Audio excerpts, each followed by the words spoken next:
얼마 전 이라크전 파병을 놓고 우리 사회는 커다란 혼란을 겪었습니다. 정부는 국익을 위해서라는 말로 파병을 결정했고 이미 건설공병지원단과 의료지원단으로 구성된 700여 명의 군대가 이라크로 떠났는데요.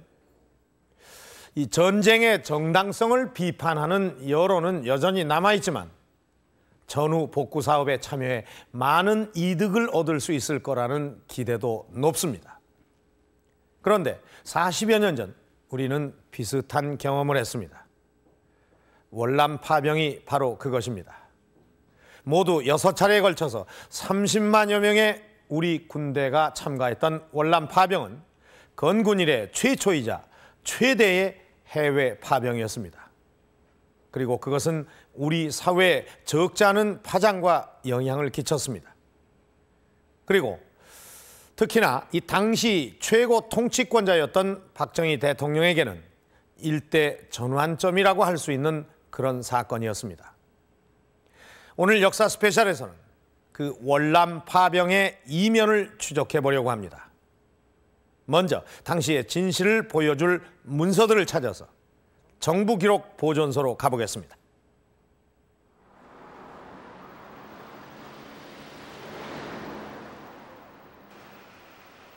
정부의 공식 문서들이 보관돼 있는 정부 기록 보존소. 이곳 대통령 기록물실에서 박정희 대통령 기록물들은 가장 많은 비중을 차지한다.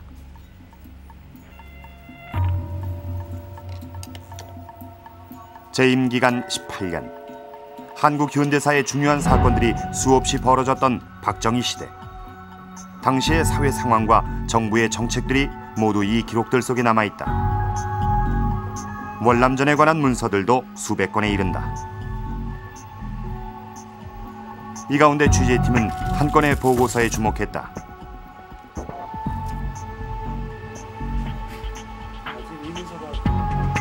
이 문서가 월남 파병 문제에서 고려돼야 할 대장이라고 해서 대통령 비서실에서 만들어 박 대통령에게 올린 이 보고서는 한국군 월남 파병이 본격화되기 이전인 65년 1월에 작성된 것이다. 세부 내용은 모두 6개 항목으로 이루어져 있다.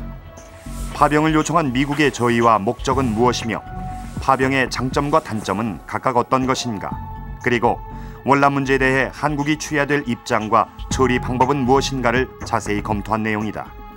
문건의 내용 속에 보면 이제 그 장단점에 대해서 파병의 어떤 이점과 단점, 그 다음에 시기나 절차, 조건에 대해서 이제 분석들을 하고 있는데 그 가운데서 이제 월남전 파병 문제와 관련해 가지고는 정부 측의 어떤 공식적인 입장을 알 수 있는, 그리고 검토된 내용들을 알 수 있는 문서라고 볼 수가 있습니다. 이 무렵 월남에선 월맹 공산 세력과의 전쟁이 연일 격화되고 있었다. 동서냉전 시대였던 당시 미국은 월남 공산화를 막기 위해 전쟁에 개입하기 시작했고 다른 우방국들에게도 지원을 요청한다. 이에 따라 64년 9월 한국은 월남에 최초로 군대를 파병하게 된다. 의료진과 태권도 교관으로 이루어진 비전투 부대 140명이었다.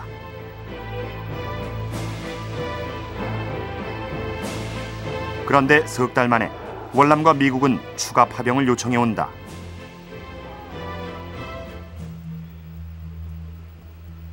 이 보고서는 바로 이 같은 상황에서 만들어진 것으로 월남 파병에 대한 당시 한국 정부의 고민이 고스란히 드러나 있다. 그런데 보고서의 맨 마지막 장엔 짤막한 메모가 적혀 있다. 파병은 불가피하나 의용군의 형식을 취하고 충분한 대가를 받으란 내용이다.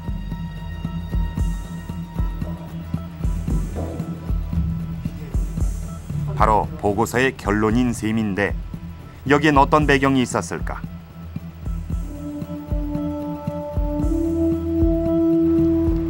취재팀은 당시에 직접 보고서를 작성했던 양달승 씨를 찾았다.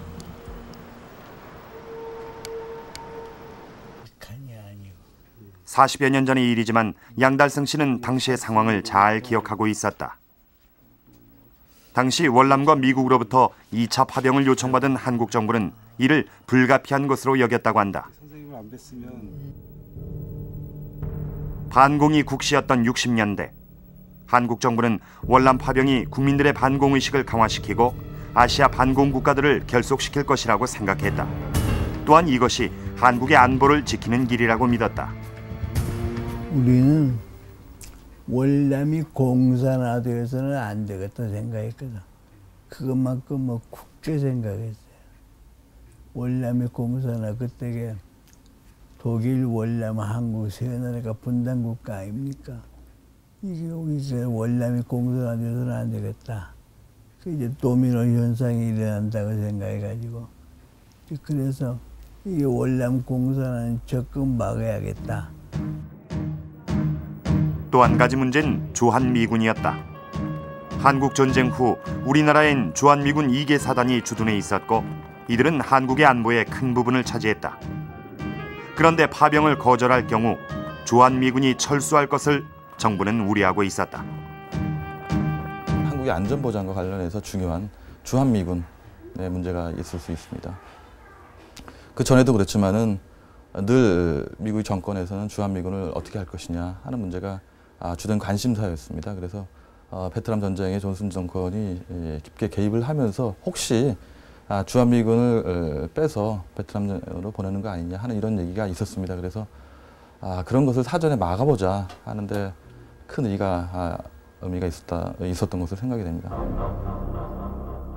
그렇다면 어떤 군대를 얼마나 보낼 것인가? 보고서인 이에 관해 흥미로운 내용이 보인다.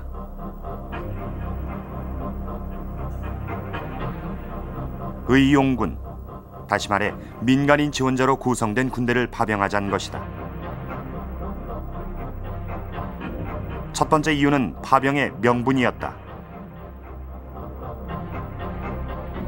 우리나라는 월남과 군사협정을 맺지 않았고 세토, 즉 동남아시아의 집단 안전 보장을 위한 동남아시아 조약기구에도 가입해 있지 않기 때문에 정규군 파병에 법적 근거나 의무가 없다는 것이다. 6.25 때 중공군이 의용군을 보내왔거든. 중공군이. 그래가지고 한국에 참전했단 말입니다. 그래서 이제 거기서 힌트를 얻어가지고 우리도 의용군 보낸 게 어떤가. 직접적인 책임을 조금 덜 지게 된다는 생각이지. 중공도 의용군 보내가지고 책임을 많이 면하지 않았습니까? 더구나 당시 한국의 군사력은 다른 나라를 지원할 만큼 여유롭지 못했다. 한국 전쟁을 치른 지 15년. 북한과의 대치 상태도 심각했다. 하지만 의용군을 파병한다면 안보의 부담은 덜 수 있었다. 의용군 파병 안엔 경제적인 이점도 고려됐다. 당시 실업난은 심각한 사회 문제였다. 그리고 의용군 파병은 이를 해결하는 효과적인 대책이 될 수 있었던 것이다. 한국 전쟁에 경험이 있었던 우리의 전투 병력들을 실업이 극심한 상황에서 베트남에 보내면은 이것이 바로 외화다라는 사고를 하고 있었던 것은 사실입니다. 또한 군의 입장에서도 실질적으로 한국 전쟁을 치루었던 이 병력들이 전쟁을 수월하게 수행할 수 있기 때문에 전략적으로도 고려되었던 것으로 알고 있습니다. 65년 1월 한국 정부는 월남에 의용군을 보내는 문제를 진지하게 검토하고 있었다. 그것은 당시 한국의 안보와 경제 상황을 고려한 현실적인 방안이었다.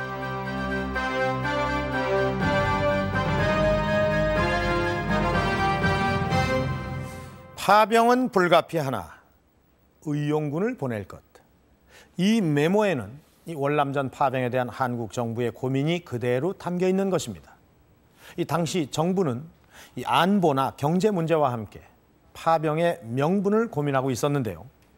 그것은 이 월남전에 대한 이 국제사회의 여론 때문이었습니다. 자, 이 보고서에도 이를 언급한 그런 대목이 있습니다. 불아파 제국이나 아시아, 아프리카 국가들은 미국의 월남전쟁을 대단히 비판하고 있으며 이로 인해서 미국의 인기는 대단한 저조를 보이고 있습니다. 자, 또 이런 내용도 있습니다. 한국은 월남에 파병함으로써 아시아, 아프리카 중립국가와의 관계는 극도로 악화될 것이며 UN 총회에서 중립제국의 지지 획득에 절대적인 타격이 될 것입니다. 자, 당시에 이 한국은 UN 가입을 위한 아주 꾸준한 외교적 노력을 기울이고 있었습니다. 그런데 이 전 세계적으로 비난을 받고 있는 월남전에 파병을 한다면 다른 회원국들의 지지를 얻기 힘들 거라는 것을 고민하지 않을 수가 없었던 것입니다. 그래서 정규군이 아닌 의용군, 즉 민간인 자원부대를 보내자는, 그래서 파병에 대한 책임을 덜어보자는 그런 제안이 나왔던 것입니다. 그런데 막상 정부가 국회에 제출한 것은 건설공병지원단과 그 자체 경비부대 등 2,000명의 정규군 파병안이었습니다. 자, 당시에 이 박정희 대통령을 비롯한 이 정책 결정권자들은 왜 이 의용군 파병안을 택하지 않았던 것일까요? 2차 월남 파병안이 논의됐을 당시의 상황을 알아보기 위해 국회 도서관을 찾았다.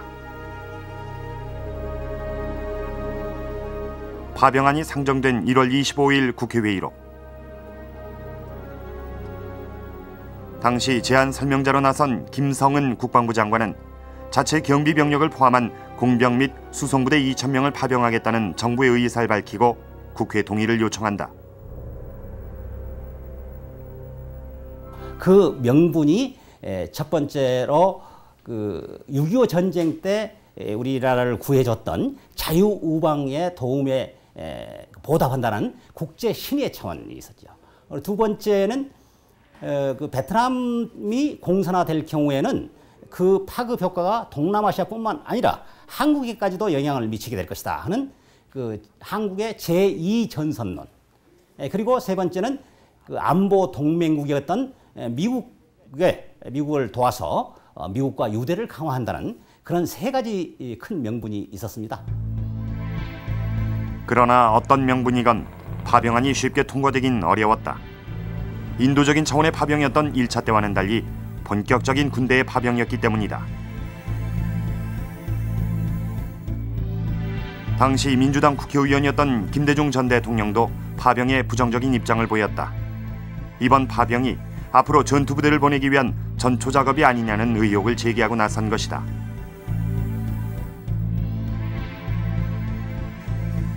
그런데 흥미로운 것은 그를 비롯한 몇몇 국회의원들이 파병의 대안으로 의용군을 들고 있다는 사실이다.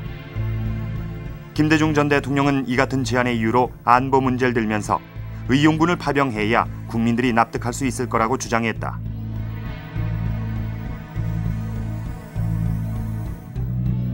하지만 김성은 국방장관이 밝힌 정부의 입장은 의용군 파병이 불가능하다는 것이었다.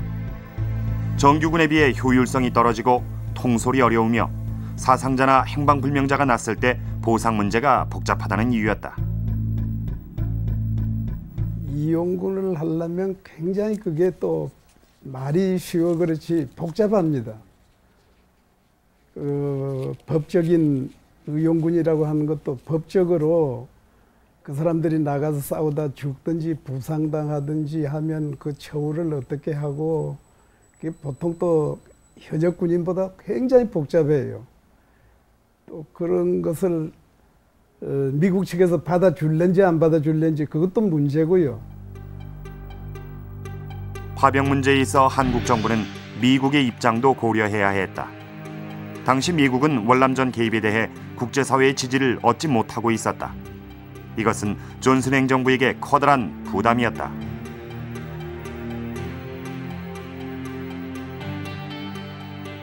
당시의 국제적인 월남전쟁에 대한 인식은 첫째가 무관심이었다고 볼 수 있고, 둘째로 인도차이나 지역에 대해서 상당한 그 경험과 지식을 가지고 있는 프랑스라든지 다른 유럽 국가들의 입장에서 봤을 때도 이것이 내전이라는 사실을 알고 있었기 때문에 민족 내부의 전쟁이라, 독립세력, 독립운동 세력 간의 전쟁이다라는 것에 대해서 인식이 있었기 때문에 초반부터 미국의 직접 개입이라는 것에 대해서는 상당한 반대 적인 그 의사를 가지고 있었다고 파악할 수 있겠습니다.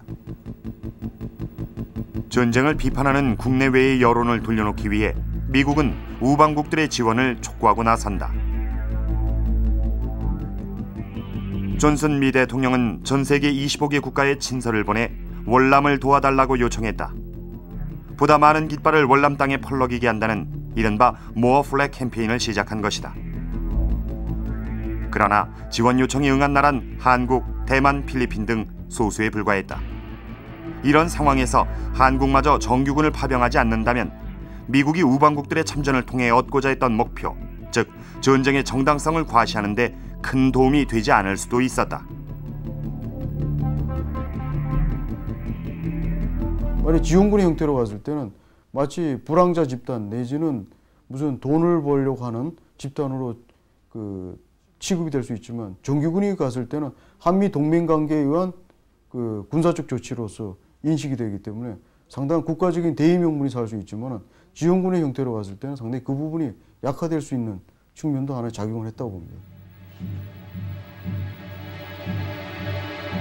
결국 이런 여러 가지 상황을 고려해 박 대통령도 의용군 파병을 고집하지 않았다.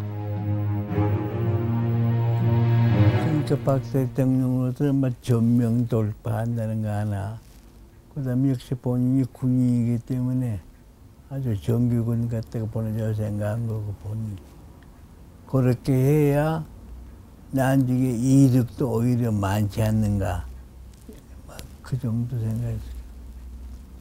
그럼 실제적으로 미국에서는 의용군보다는 정규군을 보내는 물론이죠. 있었습니다. 네. 미국 사람들 의용군 생각도 안 했으니까. 결국 의용군 파병안은 실현되지 않았다. 그리고 65년 1월 28일 국회는 비둘기 부대 파병안을 통과시킨다.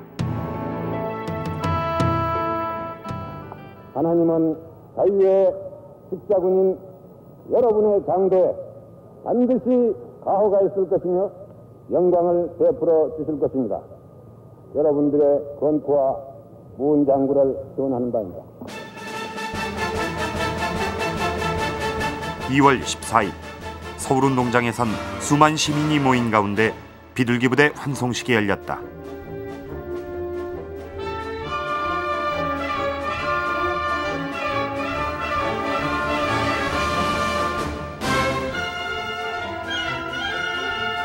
한국군의 2차 월남 파병. 10년여에 걸친 한국군 월남 참전에 본격적인 막이 오른 것이다.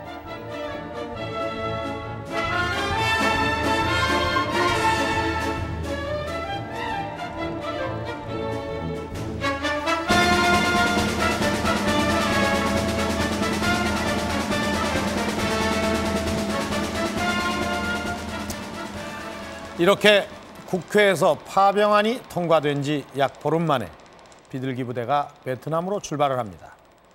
그런데 당시의 전쟁은 이 월남과 미국군에게 대단히 불리하게 돌아가고 있었습니다. 미군은 이 월맹군과의 전투에서 패배를 거듭했고, 또 비둘기 부대가 출발한 지 20여일 뒤인 65년 2월 27일에는 미군의 주요 기지가 베트공들에게 피습당하는 그런 사건까지 벌어지게 됩니다. 이후 미국은 이 월남전에 대규모의 병력을 투입하게 됐고, 한국에도 추가 파병을 강력하게 요구하기 시작을 했습니다. 그것도 이제까지와 같은 비전투부대가 아닌 전투부대를 보내달라는 요청이었습니다.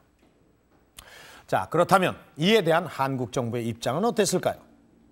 자, 이 앞서 살펴보았던 이 보고서의 맨 마지막 장에 쓰여져 있는 메모를 다시 한번 상기해 보도록 하겠습니다.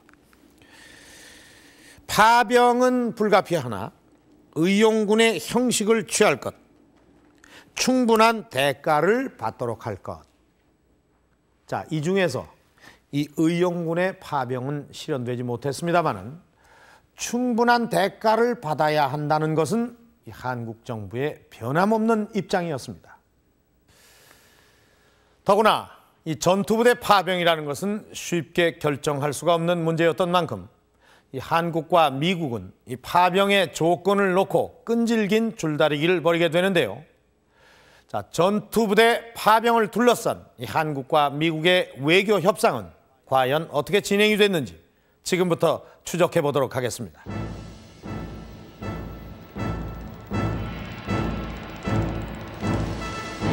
(65년 5월 16일) 박정희 대통령이 방미길에 오른다. 존슨 미 대통령이 자신의 전용기까지 보내 박 대통령을 초청한 것이다. 이날따라 성조기와 태극기로 장식된 워싱턴 거리에는 수만 시민이 늘어서서 박 대통령의 시에 도심지를 누벼가자 한결같이 환영해 맞이했습니다. 박 대통령이 워싱턴에 도착한 뒤 존슨 미 대통령은 함께 거리 퍼레이드에 나섰고 박 대통령 부부의 날을 선포하는 등 대대적인 환영식을 벌였다. 한미 관계에서 좀처럼 찾아보기 힘들 정도로 파격적인 예우였다.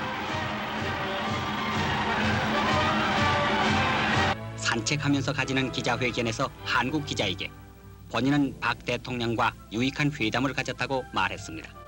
그리고 회담 당시 양국 정상은 두 차례의 회담을 가졌다. 덧붙였습니다. 이때 어떤 얘기들이 오갔을까? 존슨 대통령 기록물들이 보관돼 있는 LBJ 라이브러리에 자료를 요청했다. 65년 5월 17일과 18일 이틀 동안 이뤄진 박 대통령과 존슨 미 대통령의 회담록이다.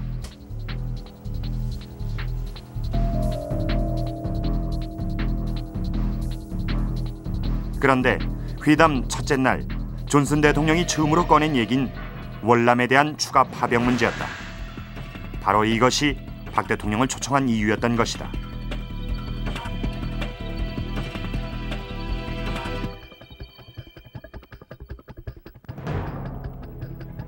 하지만 박 대통령은 즉각적인 답변을 주지 않았다.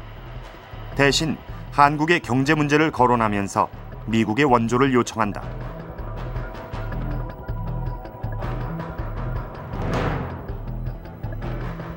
그러자 존슨 미 대통령은 의회에서 한국 지원 계획을 통과시키기 위해서는 월남 파병이 필요하다고 말하면서 전투부대 1개 사단이라는 구체적인 규모까지 제시한다. 그러나 존슨 미 대통령의 거듭되는 요청에도 불구하고 박 대통령은 끝내 파병을 약속하지 않았다.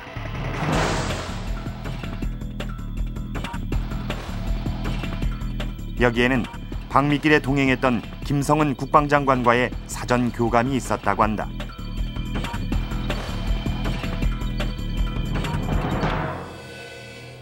내가 장관이 되고 보니 매년 군원 이관이라고 하는 문제가 있었어요. 미국 사람들이 우리 국방부에다가 2억 5천만 달러의 군원 물자를 우리에게 주었습니다. 이것을 60년대부터 미국 측에서 자꾸 1년에 5천만 불씩 감소시켜 나가겠다 이거죠. 한국 경제가 조금씩 이제 성장이 되니까 미국에서 주는 것을 그만큼 깎고 이제 너희 돈으로 사서 써라. 그러다 보니 국방비는 그것만큼 자꾸 불어나는데도 맨날 처우 개선이라는 건 안 되고 군인들은 맨날 그 토막 굴 같은 데서 자야 하고 먹는 뭐 급식이라고 하는 것도 형편없고 그러니까 이번에 가서 제가 맥거나마라 장관 국방장관하고 만나서談판을 좀 해야 되겠습니다. 당시 한국의 경제 상황에서 미국의 국방비 지원 중단, 이른바 군원 이관은 받아들이기 어려운 일이었다. 그리고 한국이 월남에 전투부대를 파병하는 문제는 미국의 군원 이관을 중단하라고 요구하는 데 있어 무엇보다 효과적인 카드가 될 수 있었다.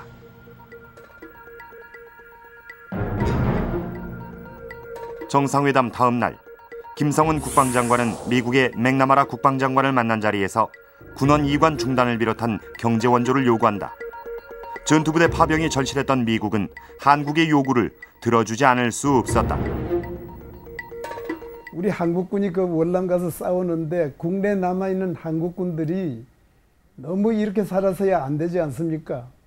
좀 우리도 사람답게 살 수 있게 군원이관이라고 하는 것을 월남에 파병하고 있는 동안에는 미국이 우리한테 남기지 말고 그냥 달라, 종전과 같이. 그러면 거기에 들어가는 비용만한 돈을 가지고 월급도 좀 올려줘야 되겠다. 그랬더니 맥나마라 장관이 알았다고. 파병하는 기간 동안 군은 완전히 중단시킬 테니까 그 돈을 가지고 효 개선을 하라고. 이렇게 됐습니다. 이런 줄다리기를 거쳐 마침내 5월 19일 한미 공동 성명이 발표된다.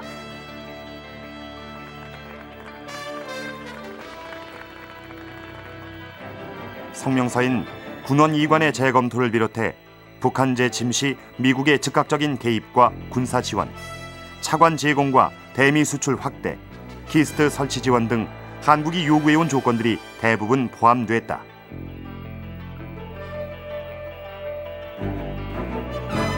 그리고 박 대통령이 방미길에서 돌아온 지 2달 만에 국무회의에서 전투부대 파병안이 결정된다. 그런데 국회 동의를 구하는 과정에서 뜻밖의 상황이 벌어진다. 여당인 공화당 소속이자 박 대통령의 신복이었던 차지철 의원이 월남 파병을 반대하고 나선 것이다.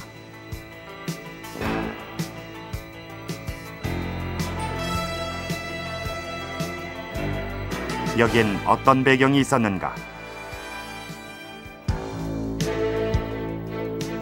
당시 외무장관이었던 이동원 씨는 회고록을 통해 차지철 의원의 파병 반대가 박 대통령의 지시에 따른 것이었다고 밝히고 있다. 미국과의 실무 협상을 보다 유리하게 이끌기 위한 일종의 연극이었다는 것이다. 원래는 야당이 반대를 했는데 월남 파병을 야당이 미국 대사의 설득을 통해서 갑자기 지지로 돌아섰어요. 그러니까 우리가 미국하고 애교를 하는데 좀 문제가 생겼단 말입니다. 왜 그런가 하면 우리 야당도 반대하고 국민도 반대하는데 이만큼 어려운 내용의 이제 월남 파병인데 우리가 그래도 군대를 보내려고 하는데 이 정부의 입장을 너희들이 알아가지고 우리 요구에 응해라 하는 것이 우리 입장이었는데 야당이 갑자기 돌아서지 않았습니까? 그러니까 이제 차지철이를 이제 기용한 거지요. 게다가 이 무렵 미국이 일본에 월남전 군수물자를 발주했다는 소식이 전해졌다. 월남에 한 명의 군대도 보내지 않은 일본이 전쟁의 특수를 챙기게 됐다는 사실에 국회에서는 파병 불가론이 터져나오기 시작한다. 속담에 말하는 제주만 우리가 넘고 돈은 때는 일본님이 받아먹은 거 아니냐. 이런 데서 우리는 분개 안 할 수가 없었어요.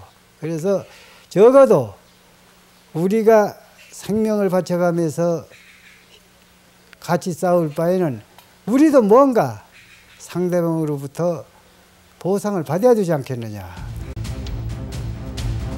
예상치 못한 파병 반대 사태에 미국은 당황했다. 그리고 주한 미 대사관을 통해 한국군 파월 기간 동안 군원 이관을 완전히 중단하겠다는 약속을 전해온다. 월남전 군수물자를 공급하게 해달라는 요구도 받아들여졌다.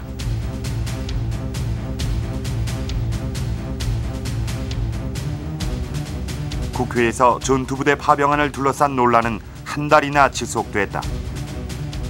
이런 진통을 거쳐 마침내 파병안이 통과된 것은 65년 8월 13일.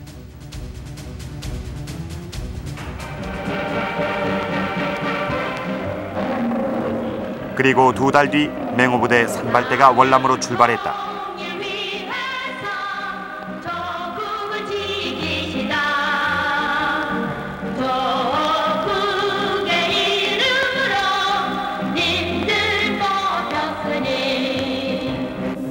비둘기 부대를 월남에 보낸 지 8개월 만에 이루어진 3차 한국군 파병이자 최초의 전투부대 파병.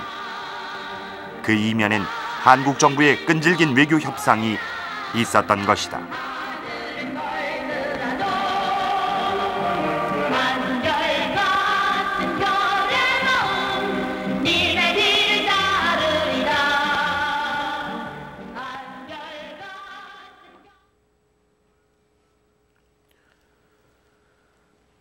자, 이렇게 전투부대 1개 사단을 파병함으로써 한국은 본격적으로 월남전에 발을 들여놓게 되는데요. 이때 파견된 이 맹화 청령부대는 당시 전투 서열 1, 2위를 다툴 정도로 아주 우수한 정예부대였습니다. 이들은 전장에 투입돼서 아주 많은 전과를 올렸고 또 활발한 대민 지원 사업을 통해서 월남 국민들에게도 좋은 인상을 심어줬죠. 그리고 이것은 한국군에 대한 미국의 지속적인 파병 요구로 이어졌습니다. 결국 한국은 무려 8개 부대, 연인원 30만 명에 달하는 젊은이들을 월남에 보냈습니다. 한국군이 5만 명에 이르던 66년 당시 오스트레일리아군은 4,500명, 뉴질랜드는 150명, 타일랜드는 불과 17명이었다는 것과 비교해보면 그야말로 엄청난 규모였습니다.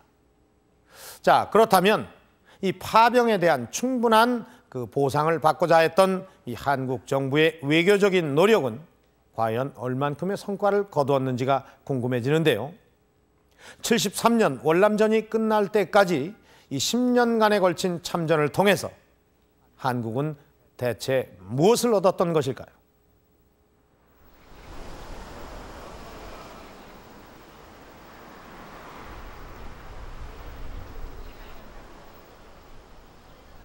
김정호 합참무장 댁에서 월남전 당시 육군 합동참모본부에 소속돼 있었던 손희선 씨.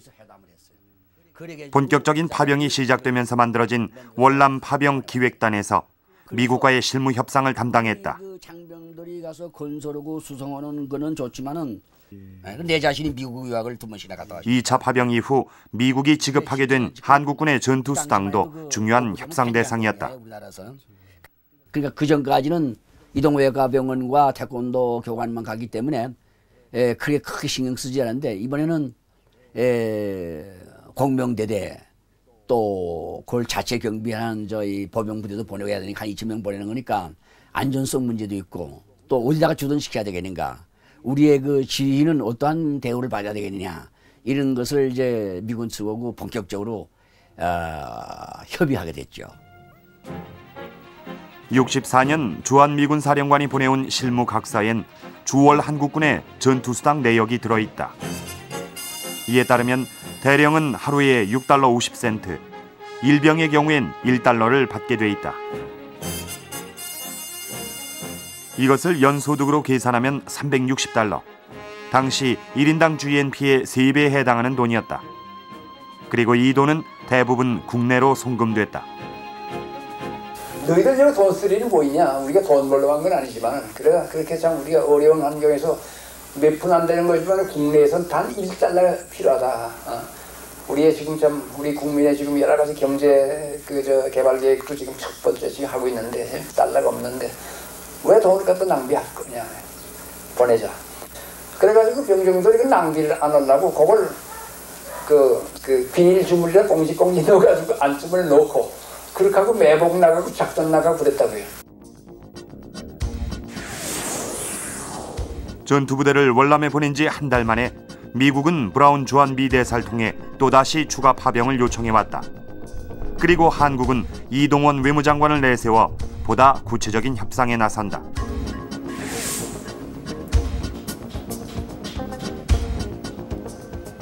당시 이 장관은 브라운 대사에게 파병의 조건을 제시하면서 이를 문서화해달라고 요구했다.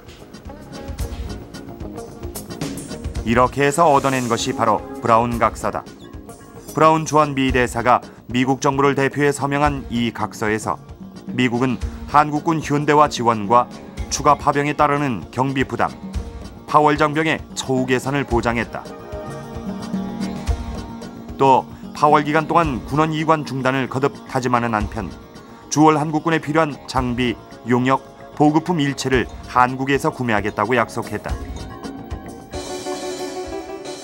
이에 따라 한국에선 파월 장병에게 지급할 군복과 전투식량 같은 군수품들을 생산하게 된다. 김치 통조림 등이 들어간 한국식 전투식량 K-레이션이 만들어지기도 했다.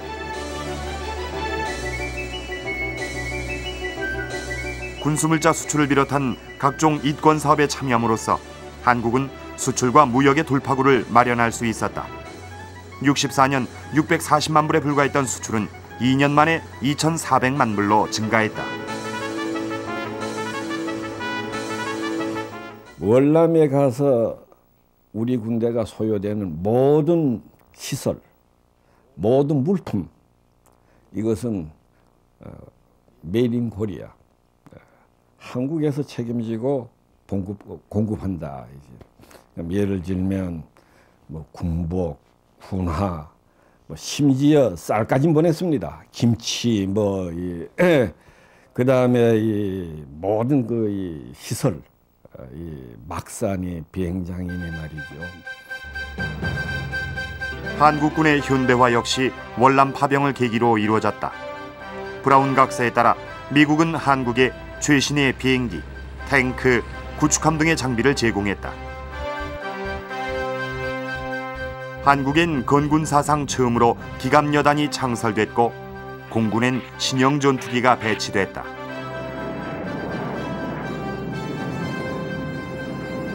월남 파병의 대가로 한국은 군 현대화를 이뤘고 국가 방위력을 강화할 수 있었던 것이다.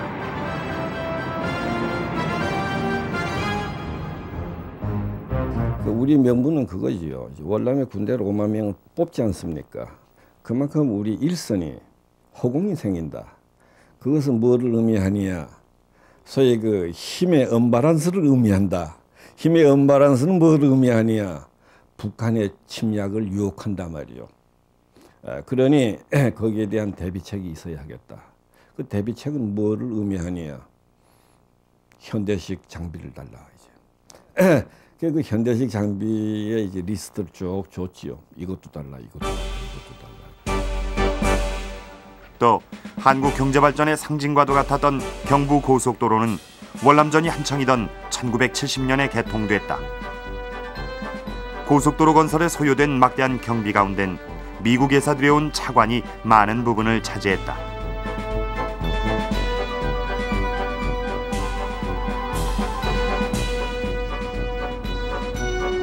월남 파병을 조건으로 이루어진 미국의 경제 원조. 이것은 한국의 열악한 산업 기반을 개선하고 경제 성장의 기반을 다지는 데 커다란 역할을 했다. 상업차관 같은 경우에는 철저하게 국내 자본 계층을 키우는데 투입이 되었습니다. 하지만 공공차관과 같은 경우에는 철저하게 국가 인프라 사업에 투입이 되었습니다. 예를 들면 상하수도 사업, 그다음에 철도 사업과 같은 아주 대규모 SOC 사업에 집중적으로 투입이 되었고, 커머셜론, 즉 상업차관 같은 경우에는 우리 국내 이 자본들이, 국내 기업들이 전혀 생산 기반으로서 성숙하지 못한 초기 단계에서 그 생산 기반의 수입이라든지 또는 원자료의 수입과 같은 측면에 많이 투입된 것이 사실입니다. 따라서 협상을 통해서 얻어낸 것, 그걸 우리가 베트남 차관이라고 그러는데, 이 베트남 차관을 상세하게 들여다보면 그 비용이 우리가 실제로 생각하고 있는 것보다 어마어마한 비용입니다. 한국 기업들이 얻은 이익도 컸다. 60년대 후반 월남에 진출했던 한 하역 회사의 매출은 연간 725만 불로 당시 국내 총 용역 산업 수입의 13%를 차지할 정도였다. 우리 기업들의 월남 진출은 당시 우리 사회에서 심각한 문제였던 실업난을 해결하는 효과도 있었다. 하역, 건설 등의 분야에 진출한 한국 기업들이 월남에 많은 인력을 보냈기 때문이다. 66년 이후 파월 기술자 수는 연 2만 5천 명에 달한다. 월남전에 참여하면서 한국 경제는 빠르게 성장했다. 본격적인 파월이 시작된 65년, 한국의 GNP는 약 3천만 불. 그러나 72년엔 그 3배가 넘는 1억 불에 이른다. 아무런 기술도 가지고 있지 않고 스스로의 시장 개척 능력이 없었던 우리 기업들이 베트남 전쟁을 통해서 현대가 미국 국무성의 토목국으로부터 기술을 이전받아서, 그것도 역시 박정희 대통령이 미국에 직접 베트남 딜을 통해서 얻어낸 결과입니다. 그래서 군사 토목 기술을 전수받은 우리 현대 건설이 중동으로 바로 진출할 수 있었고, 그 이후로 벌어들인 그 외환은 사실은 그 원초를 따진다 그러면은 베트남 딜로 인한, 베트남 협상으로 인한 기술의 이전으로 인한 우리 기술 자본의 획득이라고 볼 수 있습니다.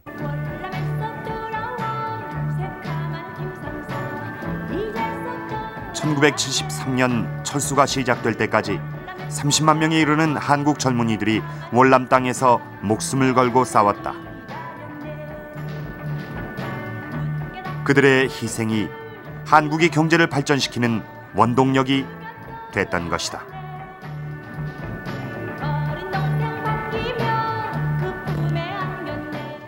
월남 파병을 통한 한국의 경제적 성과, 이른바 월남 특수는 당시를 얘기할 때 가장 크게 평가되는 부분입니다. 그러나 이 박정희 정권이 파병을 통해 얻은 것은 그뿐만이 아니었습니다. 전 세계가 전쟁의 비판적인 가운데 이 파병을 결정함으로써 박 대통령은 미국과의 관계를 돈독하게 할 수 있었고, 이로 인한 미국의 전폭적인 원조를 통해서 경제 발전에 기틀을 다졌습니다. 1인당 국민소득이 100불 남짓, 잘 살아보세라는 구호가 무엇보다도 설득력을 가졌던 당시 한국에서 이것은 그대로 이 박 대통령의 지도력에 대한 국민들의 신뢰로 이어졌죠. 월남 파병을 통해서 박 대통령은 쿠데타로 정권을 장악했다는 이 정치적인 약점을 극복할 수 있었고, 또 장기 집권의 기반까지도 마련할 수 있었던 것입니다. 그런데 이 같은 결과가 그저 우연히 얻어진 것일까요? 우리는 지금까지 이 월남전 파병이 미국의 일방적인 요청에 의해서 이루어졌고, 그 성과는 이에 따른 대가라고 생각을 해왔습니다. 박정희 정권을 안정시키는 데 결정적인 역할을 했던 월남 파병. 그러나 그 이면에는 또 다른 진실이 있었습니다.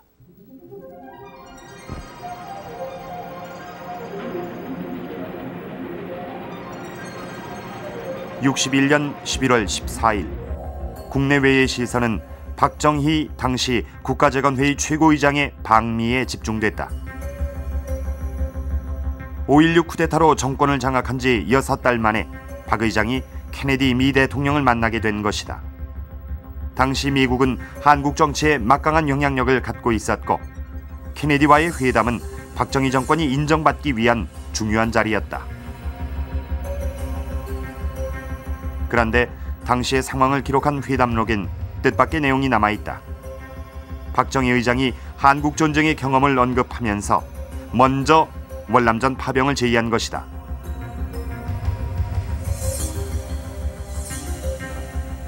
파병의 명분으로 박 의장은 자유주의 세력으로서의 책임감을 강조했다. 박정희 군사 쿠데타 세력은 미국 백악관으로부터 상당한 의혹과 의심을 받았습니다. 그 의혹과 의심의 핵심은 박정희가 사회주의 운동 경력을 갖고 있다는 점입니다. 따라서 박정희 입장에서는 미국의 도움 없이는 정권을 유지하기도 어려웠을 뿐더러 당시 유일한 외자 도입의 통로였던 외화를 확보하는데 여전히 어려움을 겪을 수 있는 상황이었습니다. 따라서 박정희 정권의 정통성, 부족한 정통성을 메꾸려는 그런 의도, 정치적 의도가 하나 있었고, 월남 파병 제안을 통해 박정희는 미국의 정책에 대한 적극적인 지지 의사를 보여줄 수 있었다. 케네디 미 대통령은 박 의장의 제안에 아주 흡족해했다고 한다. 그러나 당시 미국 정부에서 월남에 한국군을 파병하는 문제는 고려되지 않고 있었다. 아직까지 케네디 정권 때는 베트남에 대해서 구체적으로 혹은 깊게 개입을 하고 있지 않았기 때문에 미국이 당사자인 미국이 직접 개입하고 있지 않은 상태에서 한국의 파병제를 수락할 이유가 하나도 없었죠. 단지 이제 케네디 대통령은 이제 적절한 시기가 아니기 때문에 지금은 그렇지만은 나중에 필요한 경우에 요청을 하게 될 수도 있다. 필요한 경우에는 버거 대사를 통해서 한국 정부와 협의를 하겠다, 이런 대답은 해주었습니다. 하지만 박 의장의 파병 제안은 거듭됐다. 더구나 미국에 오기 전 이미 군장성들과 이 문제를 의논했다고 말함으로써 월남 파병이 즉흥적인 제안이 아님을 밝힌다. 박정희 정부가 출범했던 1960년대 초기 당시 정부는 세 가지 정도의 아주 당면 과제를 가지고 있었습니다. 첫 번째가 미국과 국민의 지지를 획득해서 정권의 안정을 기하는 것이고, 두 번째는 호시탐탐 남침 기회를 노리고 있었던 북한의 침략을 방지하는 것, 그리고 세 번째는 끼니조차도 해결하기 어려웠던 그 서민들의 어떤 생활, 그런 국가의 경제를 문제를 해결하는 것, 이런 세 가지 정도 문제가 있었죠. 이 세 가지 문제를 해결하기 위한 어떤 획기적인 정책이 필요했는데 그 정책이 바로 베트남 파병이었습니다. 때문에 박정희는 월남 파병을 실현하기 위해 다각도의 노력을 기울였다.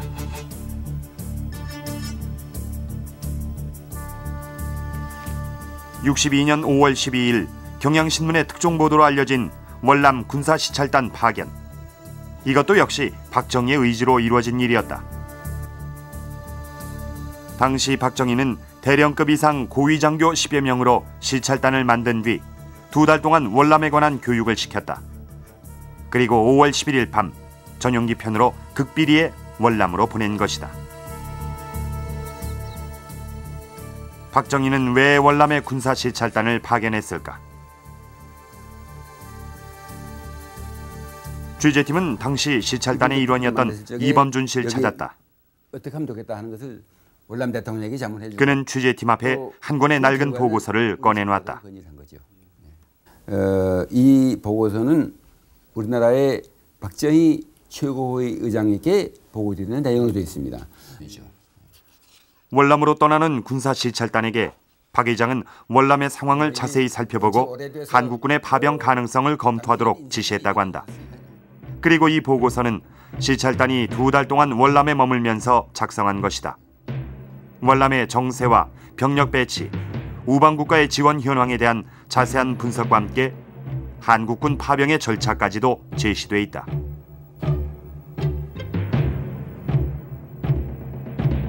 태권도 교관을 먼저 보내면 좋겠다.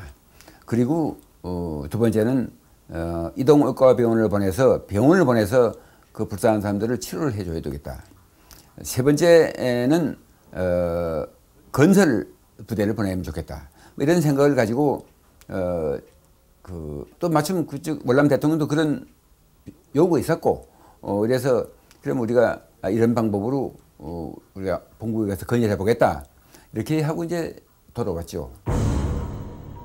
당시에 시찰단이 제안한 파병안은 다른 나라가 전쟁에 개입하는 것을 경계하는 월남 국민들의 정서까지 고려하고 있었다. 비전 두부대고 아무것도 무장 정기군이 아니니까 월남 국민들이 그렇게 저항하지 않을 것이다. 이래서 그게 적중이 돼서 태권도 기관이 가서 크게 환영을 받고 아주 월남의 태권도가 크게 발달이 됐고, 또 병원을 갔는데 병원이 위치가 이동의과 병원이라고 붕타오라는 데가 있었는데 그것도 아주 좋아서 많은 환자들을 정말로 많이 치료를 해주고, 그래서 월남 전체 국민들이 한국 이런 부대만 오면 좋겠다 하는 여론이 아주 형성이 되니까 그 이후에 전투부대 가는 데는 별로 큰 반응이 없었죠. 이렇게 파병의 구체적인 절차까지 마련해 놓은 뒤 박 대통령은 정부 관료들과의 본격적인 논의에 나선다. 63년 8월 박 대통령은 진해의 대통령 별장으로 군 수뇌부들을 소집한 뒤 월남 파병의 의지를 밝히고 군의 의견을 물었다고 한다. 한 사람 한 사람 얼굴을 쳐다봤더니 거기에 대해서 누구도 이의를 제기할 만한 사람이 없었습니다. 그때 아마 박정희 대통령 생각이나 각군 참모총장들이나 나나 이 한국이 이래 가만히 이래 가지고야 아무것도 생기는 것도 없고 또 희망도 없어요. 장래성도 없고. 여기서 한번 크게 몸 한번 움직여 봐야지. 이대로 가만 있으면 그냥 동북아시아 한쪽 구석에 처박혀 있는 참 이제 희망 없는 백성이지요. 나라고. 그러니까 이때 한번 움직여 봐야지 하는 생각이 뭐 거기 있는 참모총장들이나 나나 대통령께서 똑같은 생각이었어요. 이 무렵 케네디 암살 사건이 터졌다. 그리고 존슨 대통령이 새롭게 취임하면서 월남 사태에 소극적이었던 미국 정부의 정책도 변하기 시작한다. 군사 개입을 통해 월남전을 종결시키기로 결정한 것이다. 이 같은 미국의 변화를 주목하고 있었던 한국 정부는 김현철 주미대사를 통해 또다시 파병 의지를 전한다. 1964년 3월 사무엘 버거 주한 대사가 본국으로 보낸 전문엔 당시 한국 정부의 제안이 기록돼 있다. 미국이 요청한다면 한국은 3-4천 명 규모의 군대를 월남에 보낼 수 있다는 내용이다.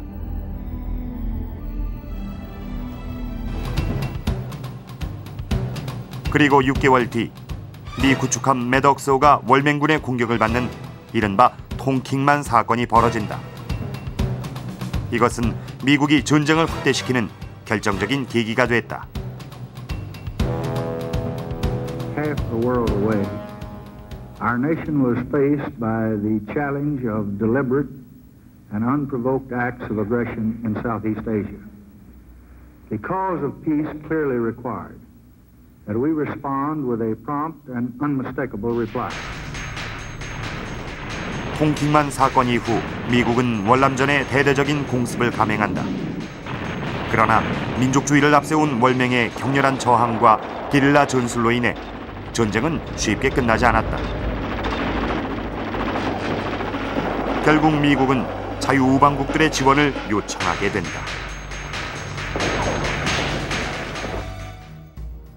그리고 64년 9월 마침내 한국군의 1차 월남 파병이 이루어진다. 박정희의 지속적인 의지와 국제정치의 변화가 맞물린 결과였다. 대한민국이라는 국가의 입장에서 우리가 얻은 이익은 외화의 조달이 전혀 불가능한 상태에서 불행히도 정통성이 없는 정권이 들어선 국가에서 하나의 돌파구가 유일하게 있었다면 그것은 베트남 전쟁에 대한 참여였습니다. 베트남 전쟁 참여는 우리가 생각하는 것보다 매우 구조적이고 계획적으로 이루어졌고 그 계획적으로 이루어진 이 네고시에이션 프로세스, 협상의 과정은 대부분 성공했다고 볼 수 있습니다. 쿠데타를 통해 집권했던 박정희 대통령. 그는 정권의 정통성 부재라는 정치적 한계를 경제발전으로 극복하고자 했다. 월남 파병은 이 같은 상황에서 박정희가 선택한 승부수였다.